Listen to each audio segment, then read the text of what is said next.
On today's show, the first pick of the Will Dawkins regime, Bilal Coulibaly, enters year number 3, and the pressure is turned up a notch. This is Locked On Wizards.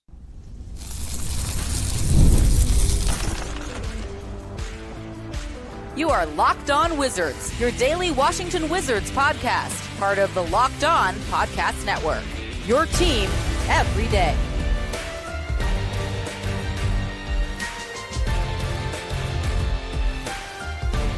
EC family, this is Locked On Wizards, where you're part of our family.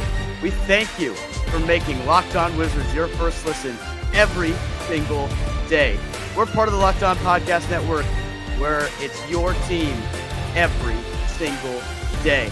Alongside DC Sports content creating savant and credentialed media member for the Washington Wizards, that's Abdullah.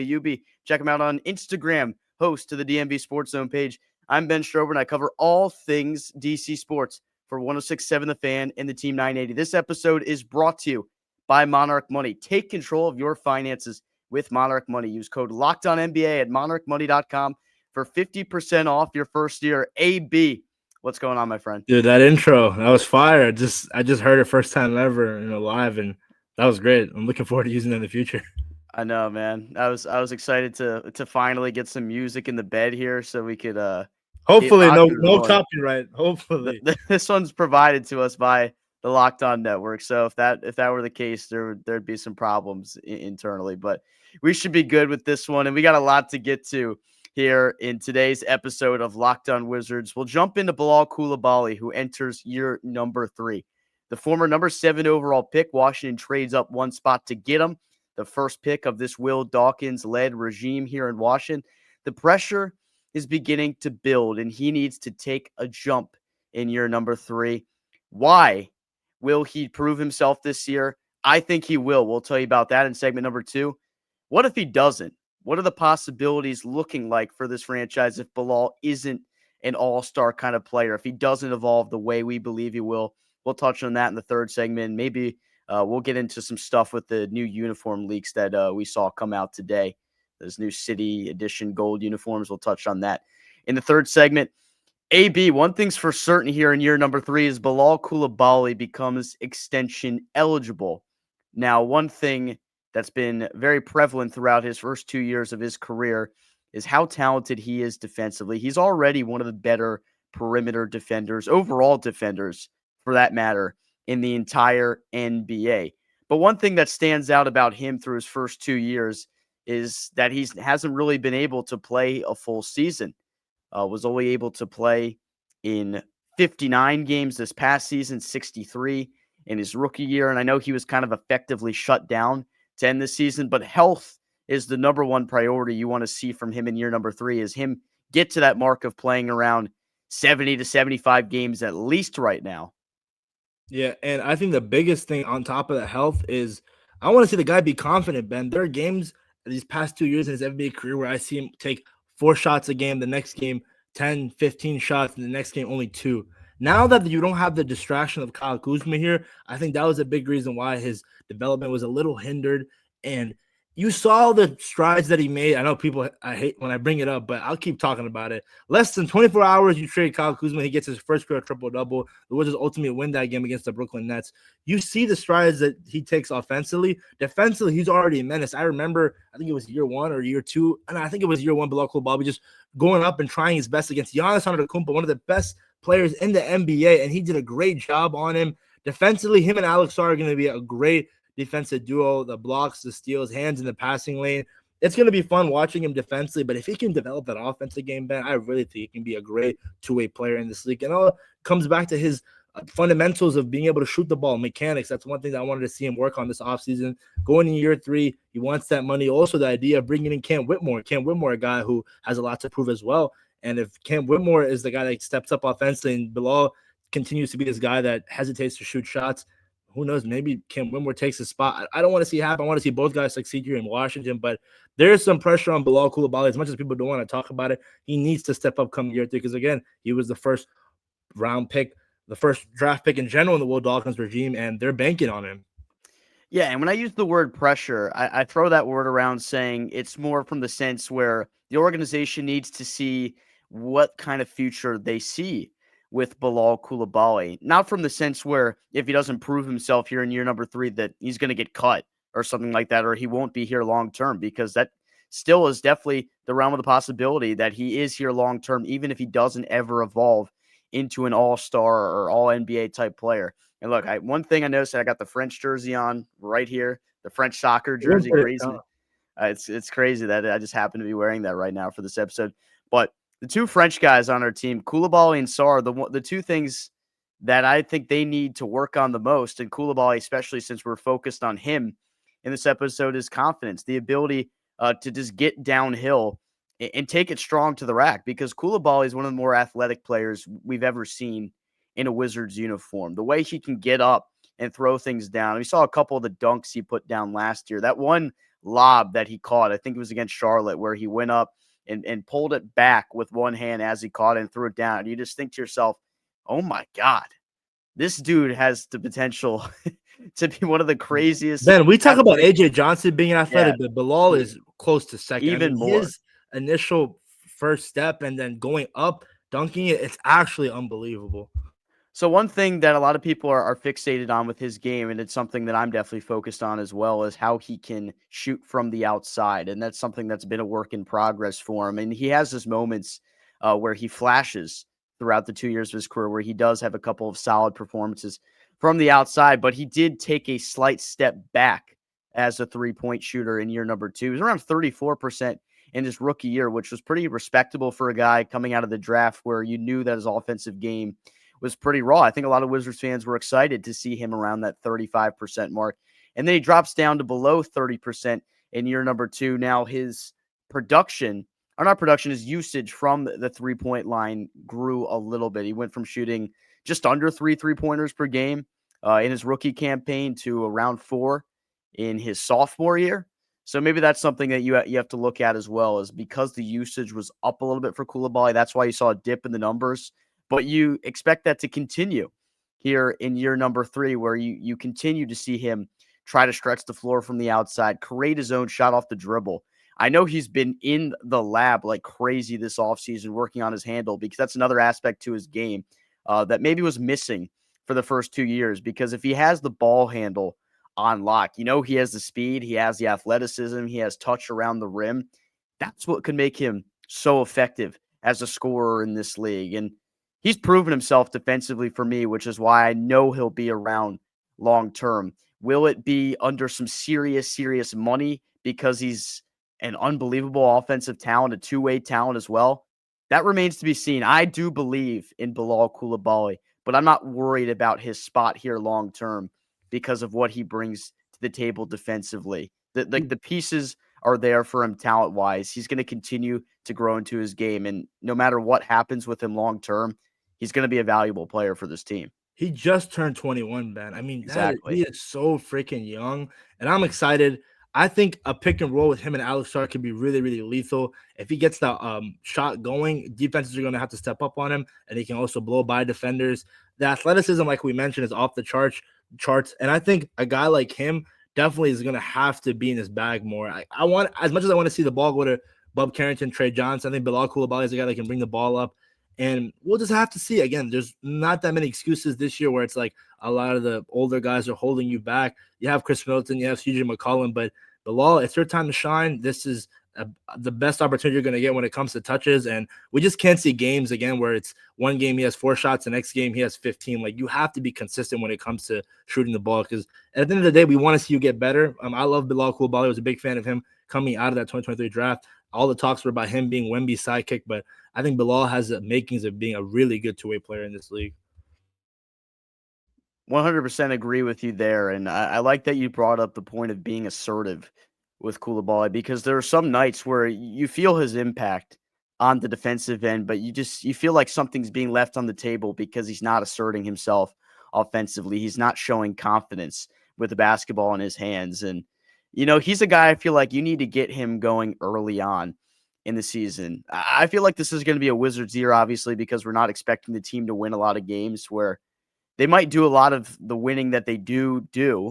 That's a terrible way to say that. It didn't roll off the tongue very well. But a lot of the winning that the Wizards actually accomplish next year, I feel like will be early on in the season because they'll have the juices flowing from a lot of these young guys getting more minutes. And then I think maybe later in the season, you see the ethical tank come into play from this front office. So I think a lot of the wins might stack up early on in the year compared to later in the season. But that's where I want to see Coulibaly try to assert himself offensively early on in the season for sure.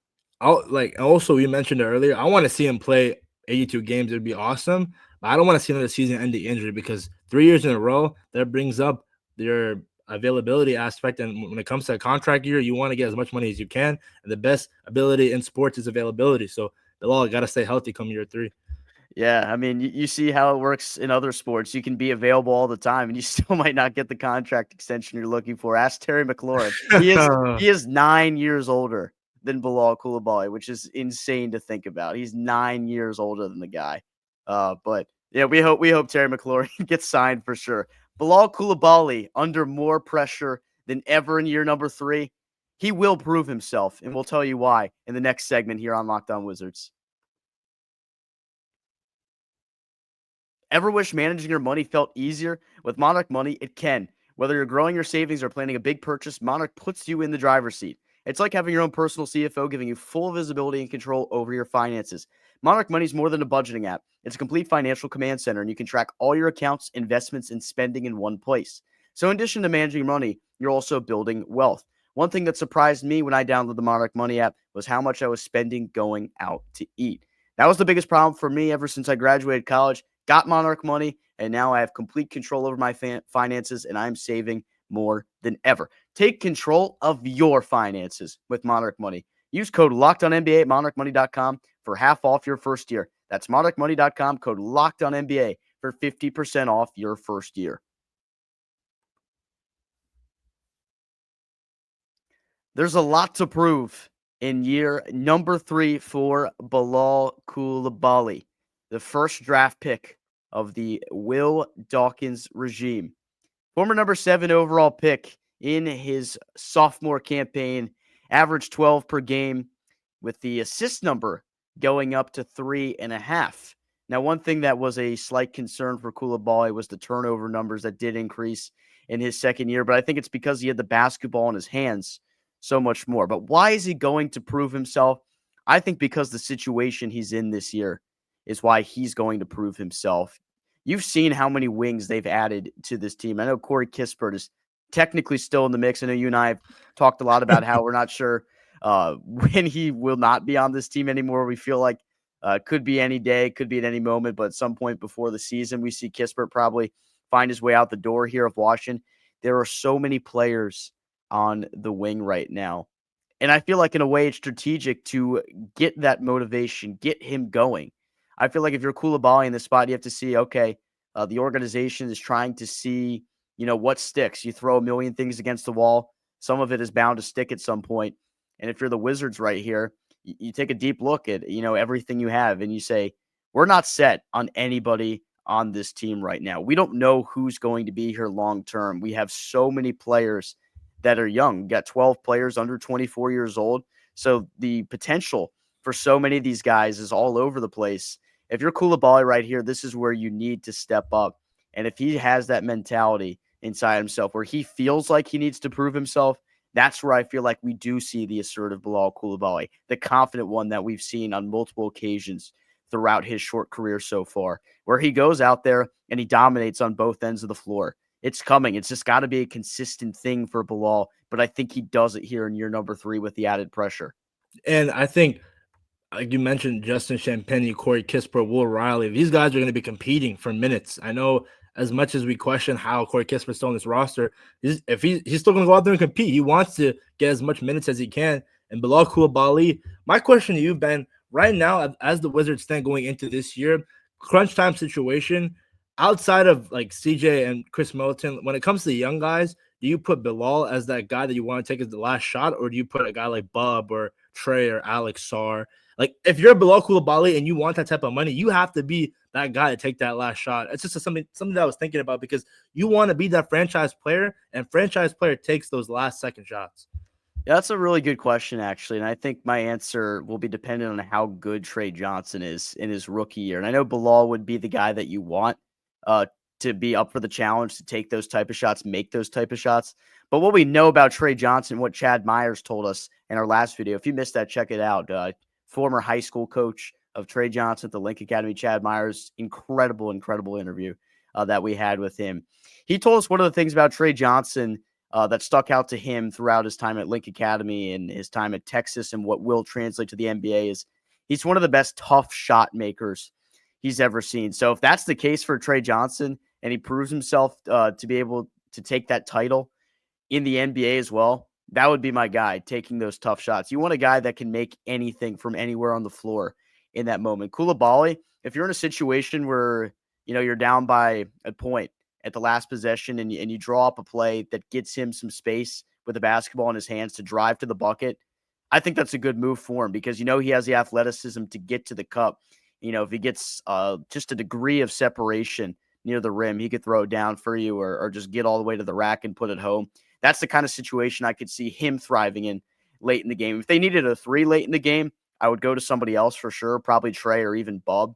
Bub came up really big in the win they had in the Summer League game over Brooklyn, had a clutch three to kind of put that game on ice. And Bub Carrington obviously had the game winner to end the season last year in Miami. But I think they're going to have a plethora of options when it comes down to it, of guys that could call their number late in the game, try to win games for this Washington team. But Bilal should definitely have his hat in the ring for that for sure. Because I think he wants to be the alpha, Ben. Just call a spade a spade. He is that first overall Will Dawkins regime draft pick. He wants to say, hey, these are a lot of young guys, but we got to figure out who's an alpha. Yeah, we have Chris Middleton. We have CJ McCollum. We have guys who are vets, but also I want to be the one that can lead these young guys and step up. And I just turned 21 years old, but a contract extension. A lot of things you have to factor in. I think in due time, he's going to get better this year offensively, but it goes back to his confidence, Ben. I really think if he can develop that jump shot, he can be unstoppable offensively. And defensively, like I mentioned, I think he has first-team all-defense potential. We'll just have to see. I don't know how much of winning probably does factor into that, but at the end of the day, we want to see those strides because there's not that many expectations this year. And on top of that, the top 8 protected pick. We just want to see Bilal Coulibaly go out there and ball out. There's really nothing much we could ask for. We get him first year, second year, the injuries.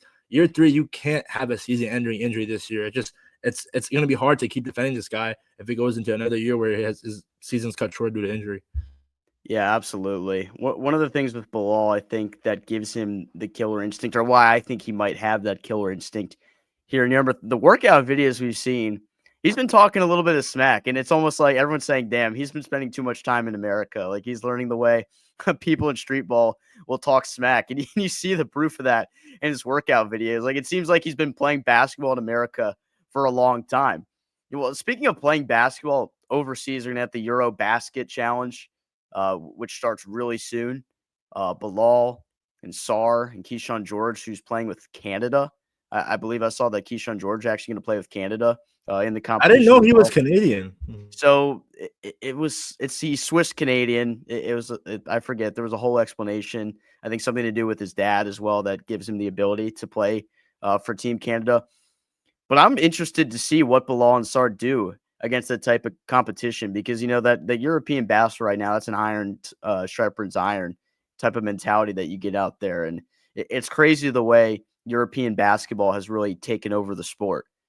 If you want to go through the top 3 players in the NBA currently, you can make the argument like they're all not American players right now. So obviously Giannis, SGA, Jokic, all non-American players that are dominating the sport right now. So I'm really excited to see those guys get opportunities to play some more international basketball the way they did before they were NBA players, because I truly do think that's an experience that gets you a lot better before coming back and playing a full season in the NBA. Yeah, it's going to be exciting. Him and Alex Sar, we want that chemistry to develop. As much pressure as there is for Bilal Coulibaly to take that year 3 jump offensively, we also want to see an aggressive Alex Sar. Alex Sar is a guy who got a lot better last year. A lot of people were talking smack about him, saying, oh, he's a bust after a couple of Summer League games. And then later on in his rookie year, he drops 34 against Nikola Jokic, and the Wizards end up winning that game. This is going to be exciting for both of these young guys. I always allude to the fact that we love French players, like the Commanders love Alabama players. We love drafting them, hoping that they're going to pan out and be stars. So be patient. I think a guy in Bilal Coulibaly, off the court, a genuine dude, and like you mentioned, loves talking smack. You've seen that recently. He's definitely seen those social media clips of guys going crazy at the local LA Fitness and just talking a lot of trash, American basketball typically. And I think go back to the P word, be patient. Offensively, he's going to get there. And I want to see those crunch time situation moments. As much as I love Trey Johnson, I want to see a guy like Bilal Coulibaly who, if he has that first step, take it to the rim, but also acquire that mid-range or three-point shot. Absolutely right, my friend. What if he doesn't pan out to the type of player you and I are saying he could be? We'll break down that scenario when we come back here on Locked On Wizards. Let's be honest. Some days on the course or off it, you just need that extra boost to stay sharp and energized. One of my favorite golf memories is just going out on the tee. If it's early morning, 5-hour energy is what helps me stay calculated when out there on the tee. One of the weirdest courses I played was up on Cape Cod and all the dog legs. I needed to be extra sharp and focused for those outings out there on the course. Golf is all about good times with good people and good flavors, of course. The grape ginger lime flavor gives you the best parts of your clubhouse go-to without chasing down the bev cart. If you go to 5hourenergy.com today, that is the number 5hourenergy.com. You can use my promo code LOCKEDONGOLF to receive 20% off your order. This offer is only valid until September 30th on one order and cannot be used with other promotions. The code is not good on subscription orders. Back here on Locked On Wizards, what if Bilal Coulibaly doesn't take the jump here in year number 3? What if he's not an all-star level player and can't get it done the way we think he can offensively? And I think this caters to a good portion of our fan base because I think it's kind of divided right now amongst fans how they feel in terms of Bilal Coulibaly and how he's been the first 2 years. And I think, the understanding I have right now, there's a lot of people concerned because he hasn't been able to play in a full season, and I think that's completely valid. You got to see him play in a full year. Then the other concerns that come is we haven't really seen enough flashes from him for the first 2 years offensively. I might disagree that we haven't seen enough flashes because I think it's a tough situation to be in. When you're competing for minutes behind other guys, and you had the whole situation with Kyle Kuzma here as well, guys that are taking up shots and possessions with the basketball in hand. Even Jordan Poole last year was a guy that had the ball in his hands so often, and not a knock on Jordan Poole or anything like that. But I feel like the situation just didn't really allow for Bilal to break out as much as he possibly could have. If he doesn't become a perennial all-star player or something of that caliber for this Wizards team, he's going to have a spot in the rotation long-term. He is far too talented, especially defensively, to not find himself in the rotation. You could definitely see him being a guy that is here long-term, whether he still is in the same role as starting as your 3 or wherever he is in the lineup, or even being potential 6th man for this team. And I know that's the worst case scenario. You wouldn't want to see that from a guy that you drafted in the first round. But as a Wizards fan, you have to set your expectations at a realistic scenario here, because obviously they've had so many different draft picks over the past couple of years. Not everyone is going to pan out and become an all-NBA player. You have to imagine the possibilities where, some guys break out more than others. What if Cam Whitmore becomes an absolute stud? And there are some people right now, Ben, that think Cam Whitmore's the best player in the roster. That's what I'm saying. So if Cam Whitmore is a guy that can average 25 points per game and get his act together defensively, then I don't know what that leaves for Bilal Coulibaly after that. I mean, obviously, you could be a guy that comes in right off the bench after that and gives you minutes wherever you need him to, and he'd be phenomenal. He'd be incredible at that role.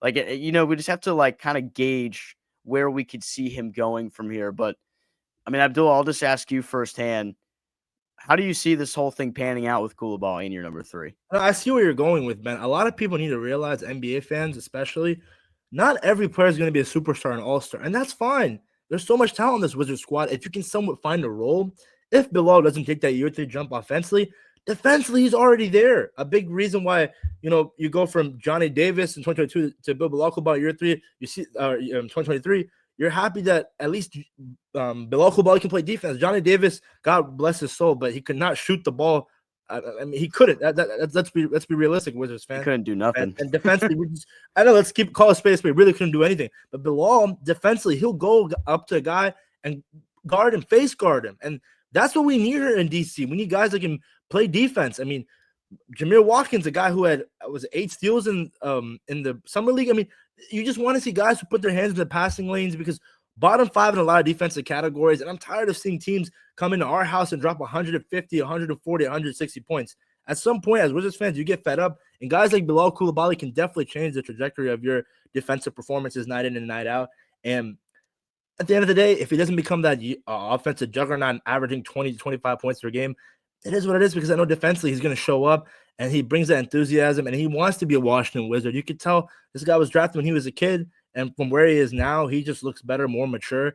And let's not panic. Not everyone in the NBA is a superstar. Not everyone's going to be an all-star. And that's just the reality of the situation. There's more role players than stars. And we'll just hope that he's a guy that can definitely contribute down the line when this team's competing. And I feel like they have so many guys with a lot of untapped offensive potential on this roster that even if Coulibaly doesn't take a leap offensively and assert himself the way we think he can, I think they get the offensive production long-term from other pieces. Trey Johnson is a guy that you just drafted 6 overall because of how talented he is offensively. I think his game is going to translate phenomenally to the next level. Cam Whitmore, already through his 2-year NBA career, he's known for how talented he is offensively, athletic freak, and at times maybe looks like a black hole with the basketball in his hands, but a new situation here in Washington, he's going to score the ball. That's just how it's going to be for Cam Whitmore. He's going to score. How can he translate defensively, and how can he play in a team system here in DC? That'll be the question for him. Bub Carrington, talented offensive player. New role for him. Will have the basketball in his hands a whole lot more. But even off the ball, Carrington, one of the better shooters on this team. He can score the basketball well. Alex Sarr, he can score the basketball phenomenally as well. We need to see him assert himself a little bit more. But for a guy at 7 foot, like, you have super high expectations. He also can shoot from the outside. Keyshawn George, guy that scores really well, gets it done on both ends of the floor. There's a ton of areas on this roster where you can get a lot of offensive production that you can totally value what Coulibaly brings to the table defensively. I mean, the fact that we're having this conversation right now just speaks to how high I think Wizards fans, how, the expectations that we've set for Bilal Coulibaly and how good he is already, because on his own, like, surface level, Coulibaly is a good NBA player. Like, he has already proven himself to be one of the better defenders in the NBA, and he has his moments where he sparks offensively. And I think Wizards fans just have such a high ceiling of what he can be because of how young he is, especially just turned 21 years old. There's just a lot of time, a lot of development that is still ongoing with Coulibaly. But I think in his 3rd year, that's where you can expect to see the leap. I mean, if you look back at the numbers, Giannis did not break out until the 4th year of his NBA career. And I'm not saying that Coulibaly projects to be anything offensively like Giannis is, but I'm just saying these kind of players take time, especially when they're that young. And think about it. When's the last time the Wizards really had like a really good wing offensively, defensively? Otto Porter, I mean, I loved him, but there was only so much he could do on the basketball court. Kelly Oubre, I think the Wizards just gave up on him too early. I mean, you traded Kelly Oubre for a washed-up Trevor Ariza. That was really disappointing. Yeah. Bojan Bogdanovic, he was really good, could shoot it, but you traded a first-round pick, and he ultimately leaves, I think, the next year. So yeah, it was a rental. Yeah, you can't really give up on Bilal. I think he's a guy that has so much potential offensively and defensively. And the defensive he's already there defensively. He's only going to get better. And I think with him, Sarr protecting the rim, this is going to be exciting Wizards team to watch offensively and defensively. And I'll just say it right here, right now. I'll give you the prediction for myself. I think he does take the jump offensively here in year number 3. 12.3 points per game last year. I think he gets that number up to around 16 points per game on average. I think the assist numbers around 3.5 to 4 will stay pretty similar for Coulibaly here in year number 3. I think the defense stays consistent around a steal to a steal and a half per game for him. And 3-point percentage, I think he gets back up to at least 30%. I think the fact that he regressed to under 30 was a little bit concerning last year, but I think he goes back over with an improved jumper here in year number 3.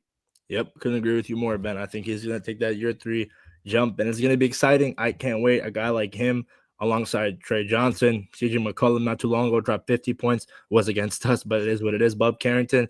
This team is going to be fun to watch. The whole top 8 picks. Obviously, it's a dark cloud over you, but at the end of the day, this Wizards team, they're going to get better, and that's what we want to see in year 3 of this rebuild. That is 100% right. A lot of fun on Locked On Wizards today. We thank you for making Locked On Wizards your first listen today. For your second, find the Locked On NBA podcast where there is no offseason. Doug, Matt, and Hayes keep you up to date on contract negotiations, rumors, and everything you need to be the most informed NBA fan. Find Locked On NBA on YouTube or wherever you listen to your podcast. Part of the Locked On Podcast Network, your team every day. That's Abdullah Ayubi. I'm Ben Strover, Wizards Nation. We're out.